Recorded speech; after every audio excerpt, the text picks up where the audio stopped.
एक गांव में रंगम्मा नाम की बूढ़ी थी। वो मेहंदी रचाने से उसके हाथ की सुंदरता और बढ़ जाती थी। रंगम्मा की मेहंदी स्टाइल के बारे में सब जानकर हर एक शादी में रंगम्मा को जरूर बुलाकर उसे पेट भर खाना खिला के उससे दुल्हन को और शादी को आए कई रिश्तेदारों को मेहंदी रचाते थे। उनकी शादी का फंक्शन खत्म होने के बाद उसको नए कपड़े देकर महीने भर के सामान देकर उसे भेजते थे। ऐसे रंगम्मा उसको मिले सामानों से खाना बना के उसकी पोतियों के पेट भरती थी। एक दिन रंगम्मा से उसकी बड़ी पोती चंद्रिका ऐसे पूछने लगी, दादी मुझे मेहंदी रचाना सिखाओ ना। जरूर सिखाऊंगी। आ चंद्रिका। तो मुझे नहीं सिखाओगी दादी? अरे तुझे क्यों नहीं सिखाऊंगी बेटी? पहले मुझे सिखाओ दादी। नहीं, मुझे पहले मैं दादी से पूछी। दादी पहले मुझे सिखाएगी बोली दीदी। ऐसे दोनों बहनें बातों से झगड़ा करते समय उन्हें रोकने के लिए दादी ऐसे कहने लगी, अरे झगड़ा मत करो बेटे, मैं तुम दोनों को मेहंदी रचाना सिखाऊंगी। देखो चंद्रिका, मैं तुझे हाथों को मेहंदी रचाना सिखाऊंगी और हरिता को पैरों को मेहंदी रचाना सिखाऊंगी। ऐसे दादी कह के उस दिन चंद्रिका और हरिता को मेहंदी कैसे रचाते हैं पूरा सिखाती है। थोड़े दिन बीतने के बाद एक दिन दादी की तबीयत बिगड़ने पर वो बिस्तर पर पड़ जाती है। उससे दोनों बहनें दादी के बदले वो दोनों शादियों के फंक्शंस को जाकर मेहंदी रचाने लगे। तब दोनों बहनों को फंक्शंस हो जाने के बाद भरपूर सामान देते थे। उनसे दादी के लिए खाना पका के उसका ख्याल रखने लगे। थोड़े दिन बीतने के बाद दादी की तबीयत और बिगड़ के उसकी हालत बहुत खराब हो जाती है। तब दादी आखिरी सांस लेते हुए दोनों पोतियों से ऐसे कहने लगी, चंद्रिका बेटी, मेरा टाइम हो गया है। मैं तुम्हें एक बात कहना चाहती हूँ, तुम दोनों ध्यान से सुनो बेटे। क्या बात है दादी? बेटे, तुम्हारा पिता जिंदा है पर वो इस गांव में नहीं रहता, शहर में रहता है बेटे। तुम्हारी माँ मर जाने के बाद वो शहरी लड़की से शादी करके तुम दोनों को छोड़ के चला गया। इतने दिन मैं तुम्हें उसके बारे में नहीं बताना चाहती थी, पर आज मुझे कहने की जरूरत पड़ी बेटे। तुम दोनों इतने साल मेरे साथ गांव में ही रह गए, आगे से तुम दोनों तुम्हारे पिता के पास जाकर रहो बेटे। अगर वो अभी तक नहीं बदला तो वापस इधर आ जाओ। थोड़े दिन बाद दादी मर जाती है। तब दोनों बहनें उनके पिता के साथ रहने के लिए शहर जाते हैं। दोनों बहनें शहर जाकर एक बस स्टॉप में बैठते हैं। तब बहन हरिता ऐसे कहने लगी, दीदी बहुत भूख लगी है। मुझे भी भूख लगी है बहन, पर दादी के दिए पैसों से बस टिकट्स लेने में खत्म हो गए, अभी एक पैसा भी नहीं है। तो अब हम क्या करें दीदी? एक काम करते हैं, हम दोनों मेहंदी डिजाइन एक पेपर में खींच के बस स्टॉप में रखेंगे, तब किसी को पसंद आने से शायद हमें कोई काम दे दे। उसके बाद दोनों बहनें मिलके एक बुक लेकर तरह तरह के मेहंदी डिजाइन्स पेन से डाल के उन पेपर्स को बस स्टॉप में चिपकाते हैं। उसी समय बस स्टॉप से कार में गुजर रही तुलसी नाम की एक लड़की वो डिजाइन्स देख के उसका कार रोक के उनके पास आती है। ये मेहंदी डिजाइन्स तो बहुत ही अच्छे हैं। मैं अभी मेरी शादी के लिए मेहंदी रचाने एक मेहंदी आर्टिस्ट के पास जा रही हूँ। मुझे उसके डिजाइन से ज्यादा तुम्हारे डिजाइन्स बहुत पसंद आए। So if you don't mind, मेरे साथ तुम दोनों आकर मुझे मेहंदी रचाओगे? ऐसे तुलसी पूछने पर भूखी हरिता ऐसे कहने लगी, तो क्या हमें खाना खिलाओगे मैडम? सिर्फ खाना ही नहीं, पैसे भी दूंगी, पर मुझे मैडम नहीं, कॉल मी तुलसी। ऐसे तुलसी कहने पर हरिता ने, ठीक है, कॉल मी तुलसी। अरे मेरा नाम सिर्फ तुलसी है। ऐसे कह के उन दोनों को कार में घर ले जाकर पहले उन्हें पेट भर खाना खिला के उसके बाद उनसे मेहंदी रचाती है। चंद्रिका तुलसी के हाथों को और हरिता तुलसी के पैरों को मेहंदी रचाते हैं। इतनी जल्दी और सुंदर डिजाइन्स रचाना देखकर तुलसी की माँ शैलजा ऐसे कहने लगी। अरे इतनी जल्दी रख दिए? मेहंदी डिजाइन्स रखने में तुम दोनों कहाँ ट्रेनिंग लिए? मुंबई या दिल्ली में? नहीं मैडम, ये हमें हमारी दादी सिखाई। ऐसे चंद्रिका कहने पर तुलसी की माँ शैलजा शौक होकर उसके पति सूरज को बुलाती है।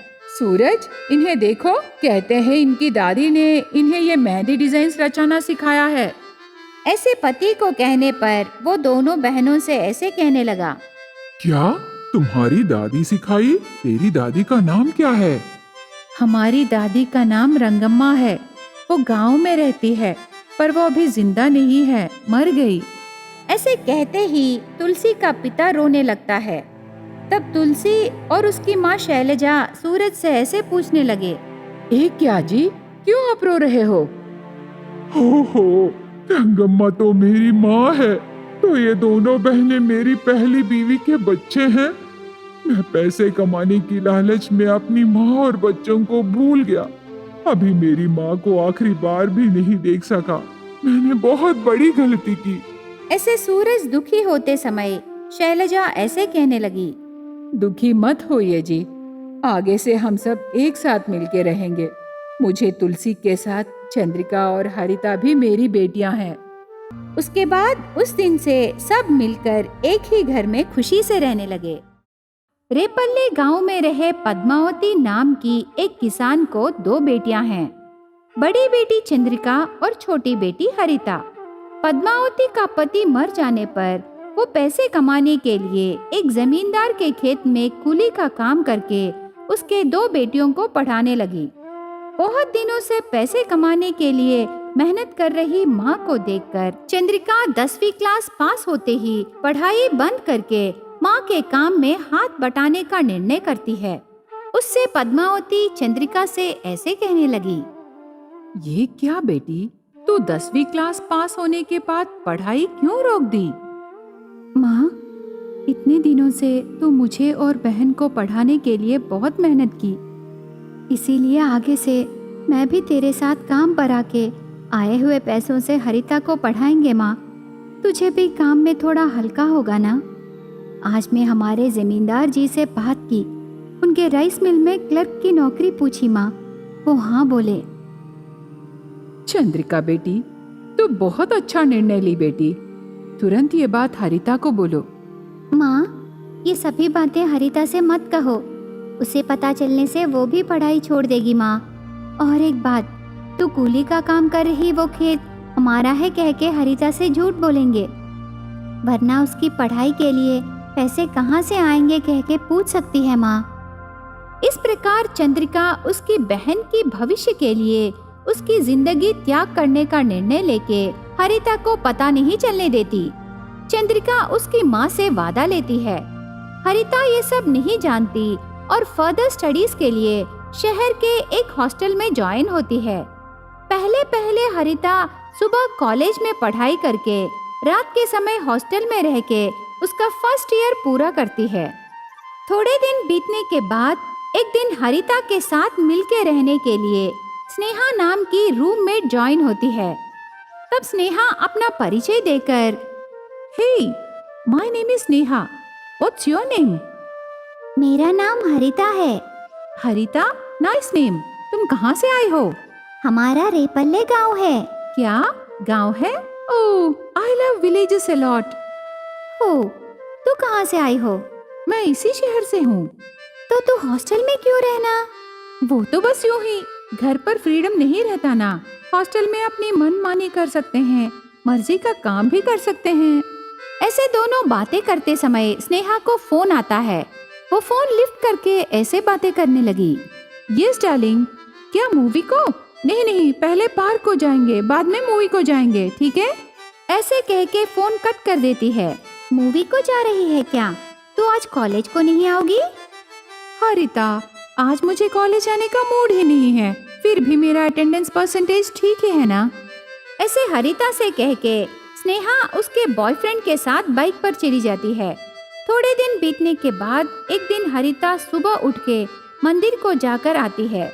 तब स्नेहा ने, इतनी सुबह सुबह कहाँ गई रे? स्नेहा, आज मेरा बर्थडे है, इसीलिए मैं मंदिर जाके आई। क्या आज तेरा बर्थडे है? तो आज हम कॉलेज को डुम्मा मारेंगे, बाहर जाके पार्टी करेंगे हरिता, मैं ट्रीट दूंगी। ऐसे स्नेहा कह के हरिता को जबरदस्ती पब को ले जाती है। उस दिन पूरा पब में हरिता उसकी दोस्त स्नेहा से मिलके पेट भर खा के ड्रिंक्स पी के डांस करके एंजॉय करती है। थोड़े दिन बीतने के बाद स्नेहा का बर्थडे आता है। उस दिन हरिता स्नेहा को ट्रीट देने पैसों के लिए उसकी दीदी को फोन करती है। दीदी मुझे पैसे चाहिए, अकाउंट में डालो ना। पैसे चाहिए? किस लिए बहन? एग्जाम्स फीस के लिए दीदी। 1 हफ्ता पहले फीस भर दिए ना बहन। ये क्या दीदी, क्यों ऐसे पूछ रही हो? तू फर्स्ट सेमेस्टर का फीस भरी, अभी तो सेकेंड सेमेस्टर का है। ये सब तुझे बताने पर भी समझ में नहीं आएंगे ना दीदी। तू हर बार ऐसे ही शक करती रहती हो। तू पैसे नहीं कमा रही है ना, माँ ही मुझे पढ़ा रही है ना। ऐसे बहन दीदी को बहुत बातें कहने पर चंद्रिका आंसू बहा के ऐसे कहने लगी। माफ करो बहन, अनजाने में पूछी। मैं अभी बैंक को जाकर तेरे अकाउंट में पैसे डालूंगी। ऐसे कह के चंद्रिका उसके महीने भर की मेहनत और उसकी माँ की 2 महीनों का तनख्वाह अकाउंट में डालती है। हरिता उन पैसों से उसकी दोस्त स्नेहा बर्थडे के लिए सिर्फ एक रात में खर्चा कर देती है। तब से स्नेहा से दोस्ताना बढ़ के हरिता को पढ़ाई में ध्यान कम हो जाता है। उस वजह से सेकेंड ईयर में 2 सब्जेक्ट्स में फेल हो जाती है। इतने में कॉलेज को छुट्टियां आने पर हरिता अचानक से रेपल्ले गांव को आती है। हरिता को देखकर जमींदार ऐसे कहने लगा। हरिता बेटी, शहर से अभी अभी आई हो क्या? तू तो बहुत बदल गई बेटी, बिल्कुल शहरी लड़की की तरह लग रही हो।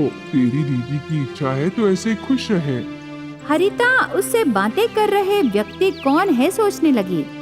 ये लो, तू तो मुझे पहचानी ही नहीं। देखो बेटी, ये लो पैसे। तेरी माँ मेरे पास काम करने का महीने भर का तनख्वाह है बेटी। हरिता को वो पैसे देता है। और ये पैसे तेरी दीदी मेरे मिल में काम करने का महीने भर का तनख्वाह है। ऐसे कह के और थोड़े पैसे हरिता को देता है। ठीक से गिनो बेटी, मैं घर आके देने को सोचा, पर अचानक से मुझे पास गांव में काम पड़ गया, इसीलिए तुम्हें दे रहा हूँ। ऐसे जमींदार हरिता को पैसे देने पर हरिता आंसू बहाते हुए घर जाकर दीदी और माँ से ऐसे कहने लगी।